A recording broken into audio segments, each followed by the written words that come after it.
আসসালামু আলাইকুম। স্বাগতম সবাইকে আমাদের এন্ডোক্রাইন 5th লেকচারে। আজকে আমরা অ্যাড্রেনোকর্টিক্যাল হরমোনের পার্ট 1 মিনারেলোকর্টিকয়েডস সম্পর্কে আলোচনা করব। তো এট ফার্স্ট আমরা জানি অ্যাড্রেনাল গ্ল্যান্ড কোথায় থাকে? আমাদের কিডনির উপরে অর্থাৎ সুপিরিয়র পোলের উপরে কিডনির অ্যাড্রেনাল গ্ল্যান্ড থাকে এবং প্রত্যেকটা অ্যাড্রেনাল গ্ল্যান্ডের ওজন হচ্ছে 4 গ্রাম করে। যেহেতু আমাদের ২ টা কিডনি আছে তাহলে ২ টা কিডনির উপরে আমরা অ্যাড্রেনাল গ্ল্যান্ড পাবো ২ টা। প্রত্যেকটা অ্যাড্রেনাল গ্ল্যান্ডকে আমরা ২ টা পোরশনে ভাগ করতে পারি। ভেতরের পোরশনটাকে আমরা বলি অ্যাড্রেনাল মেডুলা। এটা ভেতরের সেন্টারে 20% জায়গা দখল করে। আর মানে বাহিরের পোরশন গুলাকে আমরা বলি অ্যাড্রেনাল কর্টেক্স। অ্যাড্রেনাল কর্টেক্স যেটা সেটা একটা ডিফারেন্ট টাইপের হরমোন সিক্রিট করে। সেটাকে আমরা বলি কর্টিকোস্টেরয়েডস। এরকম কর্টিকোস্টেরয়েডস সে প্রায় 30 প্লাস সিক্রিট করতে পারে। কর্টিকোস্টেরয়েডস কত প্রকারের হতে পারে? এটা হতে পারে গ্লুকোকর্টিকয়েডস, যার ভেতরে মেইন হচ্ছে কর্টিসল। কেন গ্লুকোকর্টিকয়েডস বলছি? কারণ এরা মেইনলি গ্লুকোজ বা কার্বোহাইড্রেটের লেভেলটাকে ঠিক রাখে। তারপরে মিনারেলোকর্টিকয়েডস। কেন মিনারেলোকর্টিকয়েডস বলছি? কারণ এরা সোডিয়াম, পটাশিয়াম প্রভৃতি মিনারেলের লেভেলটাকে ঠিক রাখে। এটার মধ্যে মেইন হচ্ছে অ্যালডোস্টেরন। আর কিছু সেক্স হরমোনস আছে অর্থাৎ অ্যান্ড্রোজেন সিক্রিট করে। তো এই সেক্স হরমোনের সিক্রিশনটা খুব বেশি ইম্পর্টেন্ট না, কারণ আমরা তো জানি যে ওইটার জন্য আলাদা গোনাড আছে। কিন্তু বাই চান্স যদি অ্যাড্রেনাল কর্টেক্সে কোনো প্রবলেম হয়, বাই চান্স যদি হাইপারট্রফিড হয়ে যায় এবং খুব বেশি পরিমাণে সেক্স হরমোন রিলিজ করতে থাকে, তাহলে খুব বেশি সেই দেখা যাচ্ছে মাস্কুলিনিক অ্যাক্টিভিটি দেখা যাবে। আচ্ছা, আর হচ্ছে অ্যাড্রেনাল মেডুলা সেন্টারের 20% পোরশনকে আমরা বলি এবং এখান থেকে ক্যাটেকোলামিনস রিলিজ হয়। ক্যাটেকোলামিনস বলতে এপিনেফ্রিন, নরএপিনেফ্রিন এগুলা। যদি বাই চান্স কখনো সিম্প্যাথেটিক স্টিমুলেশন আসে তাহলে অ্যাড্রেনাল মেডুলা থেকে সিম্প্যাথেটিক নার্ভাস সিস্টেমে যেভাবে আ নিউরোট্রান্সমিটারস রিলিজ হবে ঠিক সেম ভাবে অ্যাড্রেনাল মেডুলা থেকে ক্যাটেকোলামিনস রিলিজ হবে, এপিনেফ্রিন, নরএপিনেফ্রিন। তো অ্যাড্রেনাল মেডুলা নিয়ে আমরা এই আইটেমে আলোচনা করব না। আমরা শুধুমাত্র অ্যাড্রেনাল কর্টেক্স সম্পর্কে আলোচনা করব। তো এট ফার্স্ট আমরা দেখিনি যে অ্যাড্রেনাল কর্টেক্সটাকে আমরা কিভাবে ডিস্ট্রিবিউশন করতে পারি। অ্যাড্রেনাল কর্টেক্সকে আমরা ৩ টা পোরশনে ভাগ করতে পারি। বাহিরের পোরশন হচ্ছে জোনা গ্লোমেরুলোসা। এটা হচ্ছে দি থিন লেয়ার আন্ডারনিথ ক্যাপসুল। যেহেতু একটা গ্ল্যান্ডকে ক্যাপসুল দ্বারা আবৃত করা থাকে, ক্যাপসুলের জাস্ট নিচে একটা থিন লেয়ার থাকবে, সেটাকে আমরা বলি জোনা গ্লোমেরুলোসা। এটা 15% জায়গা দখল করবে। মিডল লেয়ার যেটা সেটা সবচেয়ে ওয়াইডেস্ট থাকে এবং 75% জায়গা দখল করে, এটাকে আমরা বলি জোনা ফেসিকুলাটা। আর ইনার জোনে আমরা দেখতে পাবো জোনা রেটিকুলারিস। তো জোনা গ্লোমেরুলোসা এটা মিনারেলোকর্টিকয়েড রিলিজ করে, লাইক অ্যালডোস্টেরন সবচেয়ে বেশি রিলিজ করে এবং এই একমাত্র জোনা গ্লোমেরুলোসাতেই কিন্তু আমাদের কর্টিকয়েডস রিলিজ হয়। কেন? তার কারণ হচ্ছে অ্যালডোস্টেরন সিনথেস কেবলমাত্র এখানেই আমরা পাই। আর এই যে রিলিজটা এটাকে স্টিমুলেট করে কে? এক্সট্রাসেলুলার ফ্লুইডের অ্যানজিওটেনসিন 2 আর পটাশিয়াম। জোনা ফেসিকুলাটা থেকে আমাদের গ্লুকোকর্টিকয়েডস হিসেবে কর্টিসল, কর্টিকোস্টেরন প্রভৃতি গ্লুকোকর্টিকয়েডস বের হতে পারে। সেই সাথে অ্যাড্রেনাল অ্যান্ড্রোজেন্স এবং অ্যাড্রেনাল ইস্ট্রোজেন্স প্রভৃতি রিলিজ হতে পারে এবং এটাকে স্টিমুলেট করে কে? হাইপোথ্যালামিক পিটুইটারি অ্যাক্সিস, অর্থাৎ হাইপোথ্যালামাস থেকে সর্বপ্রথম কর্টিকোট্রপিন রিলিজিং হরমোন সিক্রিট হয়, সেটা পিটুইটারিতে যে পিটুইটারি থেকে অ্যাড্রেনোকর্টিকোট্রপিক হরমোন রিলিজ করে, সেটা ব্লাডের মাধ্যমে বহন করে নিয়ে এসে জোনা ফেসিকুলাটাতে এসে গ্লুকোকর্টিকয়েডস এবং অ্যাড্রেনাল অ্যান্ড্রোজেন্স ইস্ট্রোজেন্স প্রভৃতি রিলিজ করতে সাহায্য করে। আর জোনা রেটিকুলারিস থেকেও আমাদের কিছু অ্যাড্রেনাল অ্যান্ড্রোজেন্স রিলিজ হবে মেইনলি, যেমন ডিহাইড্রো এপিঅ্যান্ডোস্টেরন, অ্যান্ডোস্টেনিডিয়ন, লিটিল ইস্ট্রোজেন্স প্রভৃতি। আর কিছু গ্লুকোকর্টিকয়েডসও রিলিজ হবে। তো এটাকে সবচেয়ে বেশি স্টিমুলেট করে আমাদের সেম অ্যাড্রেনোকর্টিকোট্রপিক হরমোন যেটা পিটুইটারি থেকে আসে। সেম ভাবে কর্টিক্যাল অ্যান্ড্রোজেন স্টিমুলেটিং হরমোন যেটাও পিটুইটারি থেকে আসে, ওগুলা পিটুইটারি থেকে এসে জোনা রেটিকুলারিসকে আমাদের স্টিমুলেট করে এগুলা সিক্রিট করার জন্য। তাহলে আমরা কিন্তু দুইটা জায়গার মধ্যে পার্থক্য দেখতে পাচ্ছি। আমরা বলছিলাম যে অ্যাড্রেনাল কর্টেক্স থেকে মিনারেলোকর্টিকয়েডস রিলিজ হয়, গ্লুকোকর্টিকয়েডস রিলিজ হয় আর হচ্ছে অ্যান্ড্রোজেন রিলিজ হয়। মিনারেলোকর্টিকয়েডটা কিন্তু শুধুমাত্র জোনা গ্লোমেরুলোসা থেকেই রিলিজ হবে এবং এটার রিলিজটা কিন্তু ব্রেন দ্বারা নিয়ন্ত্রিত না। এটা কিন্তু অ্যানজিওটেনসিন 2 এবং পটাশিয়াম, এক্সট্রাসেলুলার ফ্লুইড বা প্লাজমার অ্যানজিওটেনসিন 2 এবং পটাশিয়ামের লেভেল দ্বারা নিয়ন্ত্রিত। কারণ এটার কাজ কি? এটার কাজ হচ্ছে এক্সট্রাসেলুলার ফ্লুইডে সোডিয়াম পটাশিয়াম ব্যালেন্স করা। এইজন্য এটা শুধুমাত্র এক্সট্রাসেলুলার ফ্লুইডের উপরই নির্ভরশীল। আর জোনা ফেসিকুলাটা এবং জোনা রেটিকুলারিস এরা কি করে? গ্লুকোকর্টিকয়েডস এবং অ্যান্ড্রোজেন, ইস্ট্রোজেন প্রভৃতি রিলিজ করে। এরা কিন্তু ডিরেক্টলি ব্রেনের হাইপোথ্যালামাস, পিটুইটারি গ্ল্যান্ড প্রভৃতি থেকে স্টিমুলেটেড হয় প্রভৃতি দ্বারা। তো এই হচ্ছে আমাদের অ্যাড্রেনাল কর্টেক্সের ডিস্ট্রিবিউশন। তো আমরা যদি অ্যাড্রেনাল গ্ল্যান্ডটা দেখতে চাই, এটাকে আমরা অ্যাড্রেনাল গ্ল্যান্ড চিন্তা করতে পারি। ভেতরের ব্লু কালারের জায়গাটাকে আমরা চিন্তা করব অ্যাড্রেনাল মেডুলা, 20% জায়গা দখল করে এবং ক্যাটেকুলামিনস অর্থাৎ এপিনেফ্রিন, নরএপিনেফ্রিন প্রভৃতি রিলিজ করে। এটা আমরা এখন পড়বো না, সিম্প্যাথেটিক নার্ভাস সিস্টেম পড়ার সময় পড়বো। এর পরের যে জায়গাটা একটা লেয়ার, সেটাকে আমরা বলি জোনা রেটিকুলারিস। তার বাহিরের জায়গা হচ্ছে জোনা ফেসিকুলাটা ওয়াইডেস্ট থাকে সবচেয়ে, এবং সবার বাহিরের জায়গাটাকে আমরা বলি জোনা গ্লোমেরুলোসা। এবং আরেকবার বলে দিই, সেটা হচ্ছে জোনা গ্লোমেরুলোসা থেকেই কিন্তু শুধুমাত্র মিনারেলোকর্টিকয়েডস লাইক অ্যালডোস্টেরন রিলিজ হয়, এবং ভেতরের জায়গাগুলো থেকে আমাদের কর্টিসল লাইক গ্লুকোকর্টিকয়েডস প্রভৃতি রিলিজ হয়। মিনারেলোকর্টিকয়েডস কি কি আছে? আমাদের অ্যালডোস্টেরন, ডিঅক্সিকর্টিকোস্টেরন, 9 আলফা ফ্লুরোকর্টিসল, কর্টিসল, কর্টিকোস্টেরন, কর্টিসন প্রভৃতি আছে। আর গ্লুকোকর্টিকয়েডস কি কি আছে? কর্টিসল আছে, কর্টিকোস্টেরন আছে, কর্টিসন আছে, প্রেডনিসোন আছে, মিথাইল প্রেডনিসোন আছে, এবং ডেক্সামিথাজোন আছে। তো আমরা দেখতে পাচ্ছি যে কর্টিসল, কর্টিকোস্টেরন, কর্টিসন এগুলা কিন্তু মিনারেলোকর্টিকয়েডস হিসেবেও অ্যাক্টিভিটি আছে, আবার গ্লুকোকর্টিকয়েডস হিসেবেও অ্যাক্টিভিটি আছে। বাট এই জিনিসগুলা কিন্তু সবচেয়ে বেশি গ্লুকোকর্টিকয়েডস হিসেবে কাজ করতে পছন্দ করে। তো কর্টিসলের এফেক্ট আমরা খুব বেশি ইগনোর করতে পারবো না। তার কারণ কি, কর্টিসল হ্যাঁ খুব অল্প পরিমাণে মিনারেলোকর্টিকয়েডস হিসেবে কাজ করতে পারে। এটার চাইতে অ্যালডোস্টেরনের কাজ করার প্রবণতা হচ্ছে 3000 টাইমস, অর্থাৎ এটা যতটুকু কাজ করতে পারে ওইটা তার চাইতে 3000 গুণ বেশি কাজ করতে পারে। তো আমরা ভাবতে পারি যে কর্টিসলের খুব বেশি একটা মিনারেলোকর্টিকয়েডস হিসেবে এফেক্ট নাই, কিন্তু অ্যালডোস্টেরন ব্লাডে যতটুকু থাকে তার চাইতে 2000 গুণ বেশি কর্টিসল থাকে। তার মানে খুব বেশি আমরা কিন্তু এটাকে ইগনোরও করতে পারবো না। এখন বাই চান্স আমাদের যদি মিনারেলোকর্টিকয়েডস বডিতে কমে যায়, লাইক অ্যালডোস্টেরন যদি কমে যায়, হাইপো অ্যালডোস্টেরনেমিয়া যদি হয় কখনো, তাহলে আমরা কি চাবো? যে বডিতে কোনোভাবে, আচ্ছা উল্টা বললাম, যদি আমাদের বডিতে কখনো কর্টিসল লেভেল কমে যায় বা গ্লুকোকর্টিকয়েডস লেভেল কমে যায়, তাহলে আমরা কি চাবো? আমরা চাবো যে কর্টিসল, কর্টিকোস্টেরন এই টাইপের জিনিসগুলো দিতে। কিন্তু এগুলার আবার মিনারেলোকর্টিকয়েডস অ্যাক্টিভিটিও আছে। তাহলে আমরা যদি এগুলা ব্লাডে দিই, তাহলে কিন্তু এগুলা মিনারেলোকর্টিকয়েডস হিসেবেও অ্যাক্টিভিটি করার একটা প্রবণতা দেখা দিবে।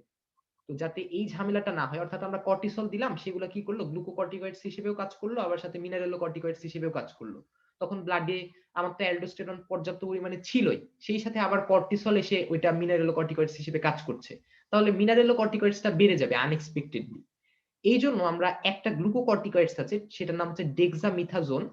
সেটা কিন্তু 100% গ্লুকোকর্টিকয়েড অ্যাক্টিভিটি, প্রায় 0% মিনারেলোকর্টিকয়েড অ্যাক্টিভিটি। এই জন্য ব্লাডে যদি কখনো গ্লুকোকর্টিকয়েড দরকার হয়, আমরা কর্টিসল এই টাইপের জিনিসপত্র না দিয়ে ডেক্সামিথাজোন দিলে আরো কিন্তু ভালো হয়। এই জন্য এটা কিন্তু ড্রাগ হিসেবে অনেক বেশি ইউজ করা হয়, অনেক বেশি ইউজফুল আমাদের জন্য। এখন আমরা দেখবো যে synthesis, transport and metabolism of adrenocortical hormone কিভাবে তৈরি করা হয়, কিভাবে ট্রান্সপোর্ট করা হয়, এবং কিভাবে মেটাবলিজম করা হয়। যখন দরকার হবে না, কিভাবে তখন সেটা ধ্বংস করা হয়। এট ফার্স্ট চিন্তা করি যে আহ, এটা তো একটা স্টেরয়েড হরমোন, অর্থাৎ অ্যাড্রেনোকর্টিক্যাল হরমোন যেগুলা, সেগুলো হচ্ছে স্টেরয়েড হরমোন। সেগুলা কোত্থেকে আসবে? কোলেস্টেরল থেকে তৈরি করা হবে। এখন সেলের ভেতরে, অর্থাৎ এটা কি সেল? অ্যাড্রেনাল কর্টেক্সের একটা সেল, কর্টিক্যাল সেল। তো কর্টিক্যাল সেলের ভেতরে কোলেস্টেরল থেকে এটা তৈরি করা হবে। কোলেস্টেরলটা সে কোথা থেকে পাবে? তার নিজস্ব সেলের ভেতরে 20% ডিনোভো সিনথেসিস হবে অ্যাসিটেট থেকে কোলেস্টেরল, অথবা প্লাজমার যে এলডিএল আছে, সেই এলডিএল থেকে কিছুটা কোলেস্টেরল, সে 80% কোলেস্টেরল সে নিতে পারবে। তো এলডিএল কিভাবে সে কোলেস্টেরল নিবে সেটার প্রসেসটা এখানে আমি দেখাচ্ছি। এটা যদি এলডিএল হয়, এলডিএল এট ফার্স্ট ইন্টারস্টিশিয়াল ফ্লুইডে আসবে, তারপরে সেটা সেলের বাহিরের দিকে একটা কোটেড পিটস থাকে, এরকম একটা পিট থাকে যেটাকে আমরা বলি কোটেড পিটস। ওইটার গায়ে এলডিএল এর জন্য কিছু রিসিপ্টর থাকে, ওই রিসিপ্টরে এসে বসে যাবে। যেই মাত্র এলডিএল এসে বসবে, এটা যখন ফুলফিল হয়ে যাবে, তখন এই কোটেড পিটসটা ভর্তি হয়ে সেলের ভেতরে ঢুকে যাবে, অর্থাৎ এটাকে আমরা বলতে পারি এন্ডোসাইটোসিস। সে ঢুকে যাওয়ার পরে এলডিএলটা তো ওর ভেতরে আছে, তখন সেলের ভেতরে যে লাইসোজোম আছে সেটা এসে ওকে বিগলিত করে ফেলবে এবং কোলেস্টেরলটাকে রিলিজ করবে। এই কোলেস্টেরলটা মাইটোকন্ড্রিয়ার ভেতরে চলে যাবে। তাহলে আমরা 20% কোলেস্টেরল সেলের ভেতরে ডিনোভো সিনথেসিস হলো, আর 80% কোলেস্টেরল কোত্থেকে আসলো? প্লাজমা থেকে আসলো। এই কোলেস্টেরলটা মাইটোকন্ড্রিয়ার ভিতরে ঢুকে কোলেস্টেরল ডেসমোলেজের মাধ্যমে প্রেগনিনোলন তৈরি করবে। প্রেগনিনোলন এটা হচ্ছে আমাদের এই যে অ্যাড্রেনোকর্টিক্যাল হরমোনগুলো তৈরি করা, এটার রেট লিমিটিং স্টেপ। যদি এই স্টেপটা কখনো বাধাগ্রস্ত হয়, তাহলে কিন্তু কোনো অ্যাড্রেনোকর্টিক্যাল হরমোন রিলিজ হবে না। আমরা জানি 30+ অ্যাড্রেনোকর্টিক্যাল হরমোন রিলিজ হতে পারে, কিন্তু এই স্টেপটা যদি বাই চান্স বাধাগ্রস্ত হয়, প্রেগনিনোলন যদি তৈরি না হয়, তাহলে কিন্তু আমাদের কোনো অ্যাড্রেনোকর্টিক্যাল হরমোন তৈরি হতে পারবে না। তো এই যে এই স্টেপটা, এটা স্টিমুলেটেড বাই, আমরা আগেও বলেছি, অ্যাড্রেনোকর্টিকোট্রপিক হরমোন এবং অ্যানজিওটেনসিন 2। এটা গ্লুকোকর্টিকয়েড তৈরির জন্যও দরকারি, মিনারেলোকর্টিকয়েড তৈরির জন্যও দরকারি। গ্লুকোকর্টিকয়েড তৈরিকে স্টিমুলেট করে অ্যানজিওটেনসিন 2, তার মানে অ্যানজিওটেনসিন 2 ও এই স্টেপটাকে স্টিমুলেট করবে।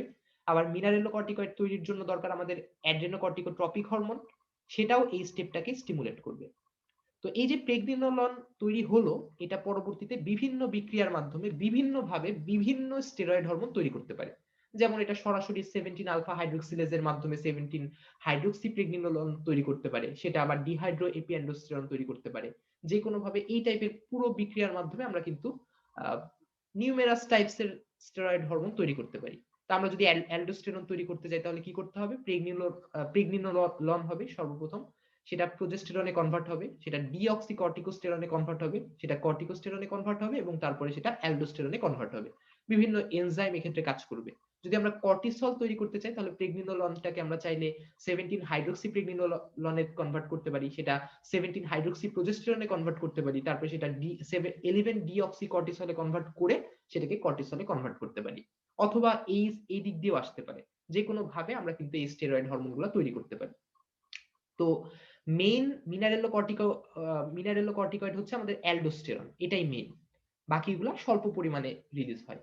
আর মেইন গ্লুকোকর্টিকয়েড হচ্ছে কর্টিসল, এটাই বেশি পরিমাণে রিলিজ হয়। আর বাকি যেসব গ্লুকোকর্টিকয়েড আছে ওগুলো কিন্তু খুব বেশি রিলিজ হয় না। তাহলে এইভাবে আমরা কিন্তু এই যে অ্যাড্রেনোকর্টিক্যাল হরমোন সেটা কিন্তু রিলিজ মানে তৈরি করে ফেললাম। এখন এটা যেহেতু স্টেরয়েড হরমোন, এটা সরাসরি লিপিড সলিবল, এটা সরাসরি সেল মেমব্রেনকে ভেদ করে প্লাজমাতে চলে যেতে পারবে। প্লাজমাতে যে এটা কিছুটা ফ্রি পরিমাণে থাকবে আর কিছুটা আবার প্লাজমা প্রোটিনের সাথে বাইন্ড করে থাকবে। তো আমরা জানি যে কোনো কিছু প্লাজমা প্রোটিনের সাথে বাইন্ড করে থাকবে সেটা খুব বেশি সহজে রিলিজ হতে পারে না, বেশি সময় ধরে স্টোর হয়ে থাকতে পারে ব্লাডে। এখন আমাদের যে কর্টিসলটা আছে সেটা 90 to 95% কিন্তু প্লাজমা প্রোটিনের সাথে বাইন্ড করে থেকে যায়।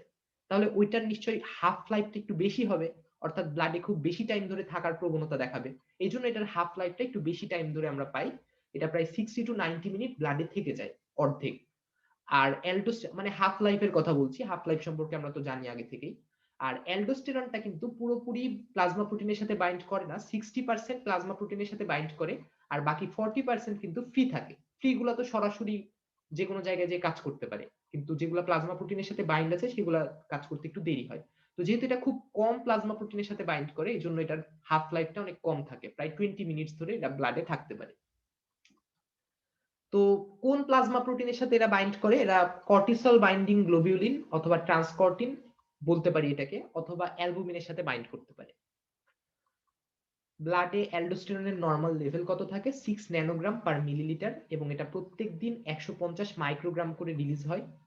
এটা ডায়েটারি সোডিয়াম এবং পটাশিয়ামের উপরে নির্ভর করে, অর্থাৎ সোডিয়াম পটাশিয়াম বেশি খেলে অ্যালডোস্টেরন প্রভাবিত হয় অথবা কম খেলে প্রভাবিত হয়। আর কর্টিসলের নরমাল লেভেলটা ব্লাডে থাকে 12 মাইক্রোগ্রাম পার মিলিলিটার। এটা থেকে আমরা বুঝতে পারছি 6 ন্যানোগ্রামের চাইতে 12 মাইক্রোগ্রাম কিন্তু 2000 টাইমস। তার মানে কর্টিসল লেভেলটা অ্যালডোস্টেরন লেভেলের 2000 গুণ বেশি থাকে। সিক্রিশনটা হয় daily 15 to 20 milligram per day, এবং এটা সকালে খুব বেশি সিক্রিট হয় এবং সন্ধ্যা থেকে কমে যায় আস্তে আস্তে। তো এটা কেন হয় এটা আমরা পরবর্তীতে যখন গ্লুকোকর্টিকয়েডস পড়বো সেটাতে আমরা আলোচনা করব। এরপরে আমরা এই যে অ্যাড্রেনোকর্টিক্যাল হরমোন, বা আমরা এখন আপাতত মিনারেলোকর্টিকয়েড নিয়ে কনসার্ন, গ্লুকোকর্টিকয়েড সম্পর্কে পরবর্তীতে আলোচনা করব। তো এগুলো তো বিভিন্ন জায়গায় যে কাজ করে ফেলবে, এবং কাজ করার পরে এদের যখন কোনো কাজকর্ম থাকবে না তখন তো এরা ব্লাডে থেকে গেলে হবে না, আজীবন যদি এটা ব্লাডে থেকে যায় তাহলে তো প্রবলেম। তো এই জন্য এটাকে কি করা হবে? ডিগ্রেড করা হবে। কোথায় ডিগ্রেড করা হবে? লিভারে যে ডিগ্রেড করা হবে। তো এরা সরাসরি লিভারে চলে যাবে। লিভারে একটা জিনিস আছে, সেটা হচ্ছে গ্লুকুরোনিক অ্যাসিড অথবা সালফেট। এগুলোর সাথে বাইন্ড করে এরা ইনঅ্যাক্টিভেটেড কনজুগেটে পরিণত হবে। সেই ইনঅ্যাক্টিভেটেড কনজুগেটটা বাইল দিয়ে, ফিসেস দিয়ে বের হয়ে যাবে 25%, আর বাকি যে 75% আছে সেগুলা ইউরিন দিয়ে বের হয়ে যাবে। এইভাবে কিন্তু আমাদের এগুলাকে ডিগ্রেড করা হয়।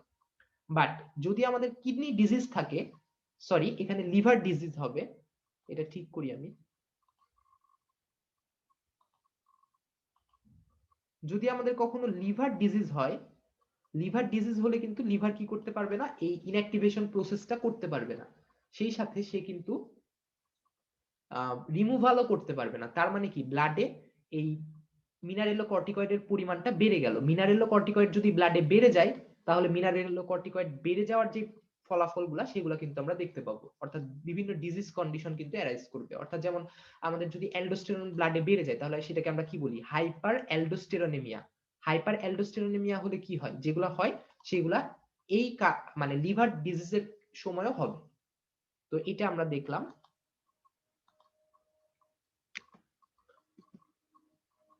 এবার আমরা দেখব যে এই মিনারেলোকর্টিকয়েড কি কাজ করে। আমরা জানতাম যে আমাদের লেট ডিস্টাল টিউবিউলে থাকে প্রিন্সিপাল সেল। সেই প্রিন্সিপাল সেলের বেজাল সাইডে থাকে একটা সোডিয়াম পটাশিয়াম এটিপিএস, যেটা 3টা সোডিয়াম বাহিরে বের করে দেয় এবং 2টা পটাশিয়াম সেলের ভেতরে ঢুকায়। ফলে সেলের ভেতরে সোডিয়াম কমে গেল এবং পটাশিয়াম কিন্তু বেড়ে গেল। এই পটাশিয়ামটা একটা পটাশিয়াম চ্যানেল দিয়ে লুমিনাল সাইডে লুমেনের ভেতরে যাবে, পরে ইউরিন দিয়ে বের হয়ে যাবে। আর যেহেতু সেলের ভেতরে সোডিয়াম কমে গেল, একটা সোডিয়াম চ্যানেল দিয়ে সোডিয়ামটা ভেতরে ঢুকে সেলের ভেতরে, ফলে সেলের ভেতরে সোডিয়ামটা কিন্তু আবার বাড়তে পারে। তার মানে এই জায়গায় কি হয়, সোডিয়াম রিঅ্যাবজর্পশন হয় এবং পটাশিয়াম সিক্রিশন হয়। এই কাজটাকে স্টিমুলেটেড করতে পারে অ্যালডোস্টেরন। অ্যালডোস্টেরন কি করে সেটা আমরা দেখি। অ্যালডোস্টেরন এট ফার্স্ট, যেহেতু এটা একটা স্টেরয়েড হরমোন, সেলের ভেতরে সরাসরি ঢুকে যায়। এটার জন্য কিন্তু সেলের মেমব্রেনে কোনো রিসিপ্টরের দরকার হয় না, এটা সরাসরি সেল মেমব্রেনকে পেনিট্রেট করে ঢুকে যেতে পারে। সেলের ভেতরে ওর জন্য একটা মিনারেলোকর্টিকয়েড রিসিপ্টর থাকে, ওইটার সাথে সে বাইন্ড করে সে নিউক্লিয়াসের ভেতরে ঢুকে যায় এবং ট্রান্সক্রিপশন ফ্যাক্টর হিসেবে কাজ করে এবং ডিএনএ কে সে ট্রান্সক্রিপশনের মাধ্যমে এমআরএনএ তে কনভার্ট করে। পরবর্তীতে এমআরএনএটা রাইবোজোমে যায় এবং প্রোটিনে কনভার্ট হয়। সেই প্রোটিনটাই কিন্তু এই যে আমাদের সোডিয়াম পটাশিয়াম এটিপিএস, তারপরে সোডিয়াম চ্যানেল, পটাশিয়াম চ্যানেল, এগুলো তৈরি করতে পারে। বিভিন্ন এনজাইমের মাধ্যমে সে কি করতে পারে, এই চ্যানেলগুলো তৈরি করতে পারে। তার মানে এই কাজগুলোকে সে কি করলো, স্টিমুলেটেড করলো, অর্থাৎ বাড়িয়ে দিল অনেক বেশি। তাহলে সোডিয়াম রিঅ্যাবজর্পশন বাড়াই ফেলবে এবং পটাশিয়াম সিক্রিশনটা বাড়াই দিবে। এবং সোডিয়ামটা এক্ষেত্রে কিন্তু একা রিঅ্যাবজর্পশন হবে না, সে সাথে ওয়াটারকেও রিঅ্যাবজর্ব করবে, অর্থাৎ ওয়াটারকেও সাথে নিয়ে যাবে। আর নিচের যেই কাজকর্মগুলো এগুলো আমরা আপাতত এখানে আলোচনা করব না। তবে এটা অবশ্যই আছে আমাদের রেনালের কার্ডে আমরা পড়েছিলাম। তাহলে এই জায়গার মেইন ইফেক্ট অ্যালডোস্টেরনের কি, সে সোডিয়াম রিঅ্যাবজর্ব করে ফেললো এবং পটাশিয়াম সিক্রিট করলো, এই দুইটা কাজ করলো সে। এছাড়াও আমাদের লেট ডিস্টাল টিউবিউলে অথবা কর্টিক্যাল কালেক্টিং টিউবিউলে আরেকটা সেল আছে, সেটা হচ্ছে টাইপ এ ইন্টারক্যালাটেড সেল। এখানে বিভিন্ন কাজকর্মের মাধ্যমে, যেমন আমি যদি র্যাপিডলি একটু বলতে চাই, ওয়াটারের সাথে কার্বন ডাই অক্সাইড বাইন্ড করে কার্বনিক অ্যাসিড তৈরি করে কার্বনিক অ্যানহাইড্রেজের মাধ্যমে, যেটা হাইড্রোজেন আয়ন এবং বাইকার্বনেটে কনভার্ট হয়। বাইকার্বনেটটা ওই দিক দিয়ে বের হয়ে যায়, অর্থাৎ বেজোল্যাটারাল সাইড দিয়ে একটা ক্লোরিন ভেতরে ঢুকে এবং ক্লোরিনটা কিন্তু লুমিনাল সাইডে বের হয়। ফলে সেলের ভেতরে বাইকার্বনেট কোথায় চলে গেল, ব্লাডে চলে গেল, আর হাইড্রোজেন আয়নটা থেকে গেল। হাইড্রোজেন আয়নটা কি করবে, ডিরেক্টলি সিক্রিট হবে, অ্যাক্টিভলি সিক্রিট হবে লুমিনাল সাইডে। তার মানে এই জায়গায় কি হয়, active secretion of hydrogen ion. তো অ্যালডোস্টেরন এই কার্যকলাপগুলোকেও কিন্তু বাড়িয়ে দিতে পারে। তার মানে অ্যালডোস্টেরন কি করে, সোডিয়াম রিঅ্যাবজর্পশন করে রেখে দেয়, পটাশিয়াম সিক্রিট করে রেখে দেয়, তার মানে বডিতে সোডিয়াম বাড়ায় দেয়, increase sodium and water reabsorption, increase potassium excretion. যেহেতু ওয়াটার রিঅ্যাবজর্ব করে রেখে দিচ্ছে তার মানে কি ব্লাড ভলিউমও ইনক্রিজ করবে। এবং আরেকটা কথা বলতে পারি আমরা, ইনক্রিজ হাইড্রোজেন আয়ন এক্সক্রিশন।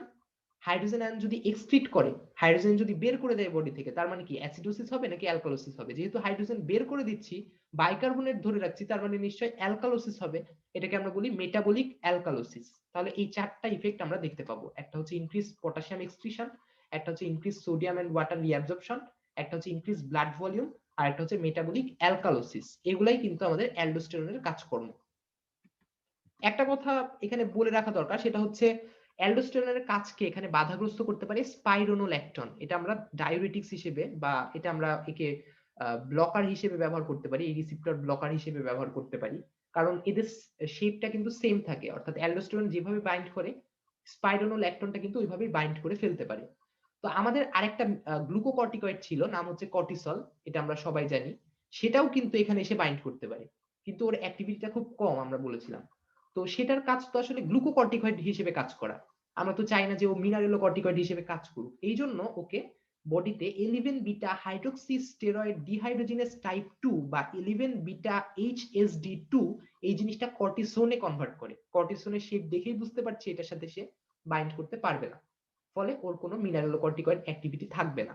কিন্তু বাই চান্স বডিতে যদি এটার জিনগত কোনো সমস্যা থাকে, এই জিনিসটা যদি না থাকে, অথবা আমরা যদি পেশেন্টকে লিকোরিস অ্যাডমিনিস্টার করি, লিকোরিসের ভেতরে থাকে গ্লাইসেরহেটিনিক অ্যাসিড, ওইটা কিন্তু এই জিনিসটাকে ইনহিবিট করতে পারে, অথবা জেনেটিক ডেফিসিয়েন্সি যদি কারো থাকে সেই ক্ষেত্রে কিন্তু কর্টিসলটাও মিনারেলোকর্টিকয়েড হিসেবে কাজ করবে। এখন মিনারেলোকর্টিকয়েড হিসেবে কাজ করলে দুইটা কাজ হবে, একটা হচ্ছে মিনারেলোকর্টিকয়েডের পরিমাণ বডিতে বেড়ে যাবে, আর একটা হচ্ছে গ্লুকোকর্টিকয়েডের পরিমাণ কমে যাবে। তো কমে যাওয়ার বিষয়টা আমরা বাদ দিলাম, এখন আমরা মিনারেলোকর্টিকয়েড সম্পর্কে আলোচনা করছি।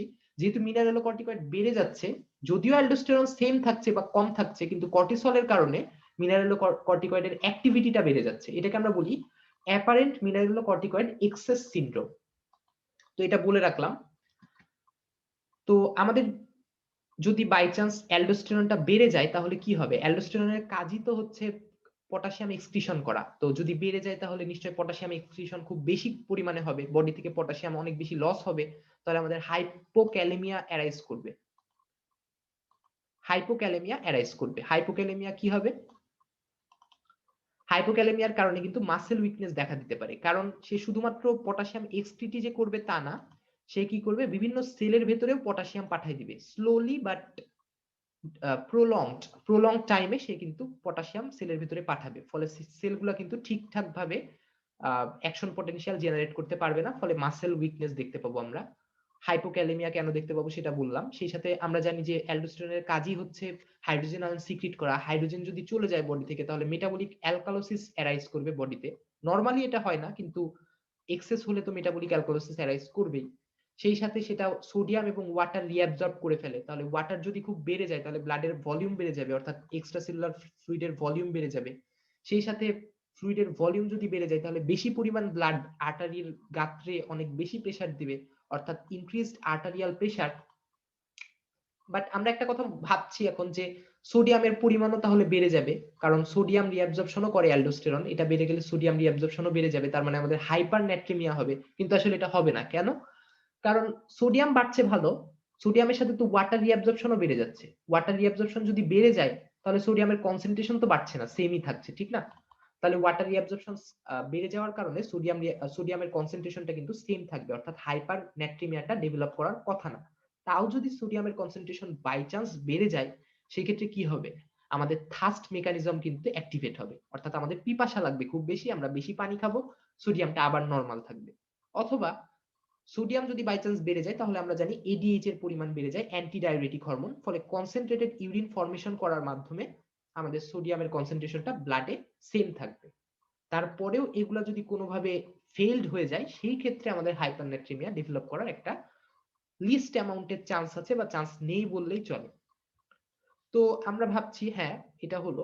এখন আর্টারিয়াল প্রেসার, মানে এটা যদি অনেক প্রলং টাইম ধরে চলতে থাকে তাহলে কি হবে? আর্টারিয়াল প্রেসারটা অনেক বেশি হয়ে যাবে। এখন আর্টারিয়াল প্রেসার যদি অনেক বেশি হয়ে যায় তাহলে কিন্তু আমাদের আবার জিএফআরটা অনেক বেড়ে যাবে। জিএফআরটা বেড়ে যাবে মানে কি? এখান দিয়ে খুব বেশি ব্লাড আসবে, খুব বেশি ব্লাড এসে এই পুরা জায়গাটা ট্রাভেল করে আসবে। এখানে খুব বেশি বেশি পরিমাণে সোডিয়াম থাকবে, খুব বেশি পরিমাণে ওয়াটার থাকবে, খুব বেশি পরিমাণে এই জিনিসগুলো থাকবে।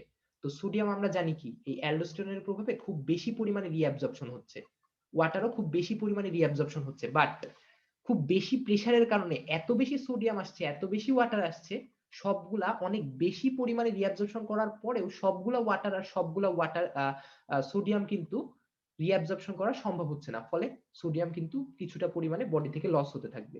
যদিও অ্যালডোস্টেরনের থাকার পরে সোডিয়াম লস হওয়ার বডি থেকে কথা না, তারপরেও সোডিয়াম লস হচ্ছে আমাদের বডিতে। এটাকে আমরা বলছি প্রেসার ইউরেসিস এন্ড প্রেসার ডাইউরেসিস। প্রেসারের কারণে সোডিয়াম বের হয়ে যাচ্ছে, ওয়াটার বের হয়ে যাচ্ছে, তাহলে প্রেসার ন্যাট্রিউরেসিস, প্রেসার ডাইউরেসিস। এবং এই বিষয়টাকে আমরা বলি অ্যালডোস্টেরন এসকেপ, অর্থাৎ অ্যালডোস্টেরন ব্লাডে আছে তারপরেও প্রেসারের কারণে আমাদের এই জিনিসগুলা বের হয়ে যাচ্ছে, এই জন্য এটাকে আমরা বলি অ্যালডোস্টেরন এসকেপ। কিন্তু আমাদের যতক্ষণ না অ্যালডোস্টেরন এক্সেসটা কমবে, অর্থাৎ অ্যালডোস্টেরনটা যতক্ষণ ব্লাডে হাই থাকবে ততক্ষণ কিন্তু এই হাইপার টেনশনটা থাকবে, অর্থাৎ এই ব্লাডের প্রেসারটাকে কমানোর মতো কেউ কিন্তু এখনো আসেনি। যখন অ্যালডোস্টেরনটা কমে যাবে তখন কিন্তু আবার এই হাইপার টেনশনটা ঠিক হয়ে যাবে। কেন হাইপার টেনশন থাকছে? কারণ খুব বেশি বেশি সোডিয়াম আর ওয়াটার রিঅ্যাবজর্পশন হচ্ছে, যদিও কিছুটা পরিমাণে অ্যালডোস্টেরন এসকেপের ফলে কিছুটা লস করছি, কিন্তু অ্যালডোস্টেরনের ক্রিয়ার ফলে তো অনেক বেশি বেশি সোডিয়াম এবং ওয়াটার রিঅ্যাবজর্পশন হতেই আছে, ফলে ব্লাডের ভলিউমটা কন্টিনিউয়াসলি বাড়তেই থাকবে এবং হাইপার টেনশন অ্যারাইজ করবে। উল্টা ইফেক্টটা আমরা দেখতে পাবো মিনারেলোকর্টিকয়েড ডেফিসিয়েন্সিতে, অর্থাৎ কখনো যদি এই মিনারেলোকর্টিকয়েড লাইক অ্যালডোস্টেরন যদি বাই চান্স কমে যায়, সেই ক্ষেত্রে কি হবে, সেক্ষেত্রে আমরা সোডিয়াম ক্লোরাইড লস করব, কারণ ওইটার কাজ ছিল সোডিয়াম ক্লোরাইড রিঅ্যাবজর্পশন করা। এখন যেহেতু কমে যাচ্ছে তাহলে সোডিয়াম ক্লোরাইড লস করব, ওইটার কাজ ছিল আমাদের পটাশিয়াম এক্সক্রিট করে দেয়া, কিন্তু এটা যেহেতু কাজ করতে পারছে না তাহলে পটাশিয়াম ঠিকভাবে এক্সক্রিট হবে না, বডির ভিতরে সেটা জমে হাইপার ক্যালেমিয়া ডেভেলপ করবে, এবং সেই ক্ষেত্রে কার্ডিয়াক টক্সিসিটি দেখা যাবে। কার্ডিয়াক মাসেলের খুব বেশি পরিমাণে অ্যাকশন পটেনশিয়াল জেনারেট করতে যে বেশি হয়ে গেলে টক্সিসিটি দেখতে পাবো। সোডিয়াম ক্লোরাইডের সাথে কিছুটা ওয়াটারও লস হবে, ফলে ব্লাডের ভলিউমটাও কমে যাবে, এক্সট্রাসেলুলার ফ্লুইডের ভলিউমটাও কমে যাবে, ফলে কার্ডিয়াক আউটপুট কমে যাবে এবং একটা শক লাইক স্টেটে চলে যাবে পেশেন্ট, এবং কিছুদিন পরে বা কিছু সময় পরে সে কিন্তু মারা যাবে, অর্থাৎ ডেথ হবে। তো এটা প্রিভেন্ট করতে পারি আমরা কিভাবে, যেহেতু মিনারেলোকর্টিকয়েড কমে গেছে তাহলে মিনারেলোকর্টিকয়েড দিতে হবে। কিভাবে দিতে পারবো, অ্যালডোস্টেরন দিব অথবা অন্যান্য যে কোনো মিনারেলোকর্টিকয়েড দিতে পারি, অ্যাডমিনিস্ট্রেশন করব। এই জন্য এটাকে কিন্তু আমরা বলি acute life saving portion of adrenocortical hormone. এটা না থাকলে আমরা কিন্তু বাঁচতে পারছি না, স্বল্প সময়ের জন্য হলেও এটা কিন্তু অ্যাডমিনিস্টার করা লাগছে। তো এই জন্য এটাকে আমরা বলছি acute life saving portion of adrenocortical hormone. একদম শেষে আমরা এটার রেগুলেশন সম্পর্কে আলোচনা করব। রেগুলেশনটা আসলে কি, যে যদি এটার কাজই তো হচ্ছে পটাশিয়াম বাড়ায় দেয়া বডিতে, তো পটাশিয়াম যদি কখনো বেড়ে যায় তাহলে সেটাকে আবার সরি, উল্টা বললাম, যে এটার কাজ কি, পটাশিয়াম এক্সক্রিট করা বডিতে।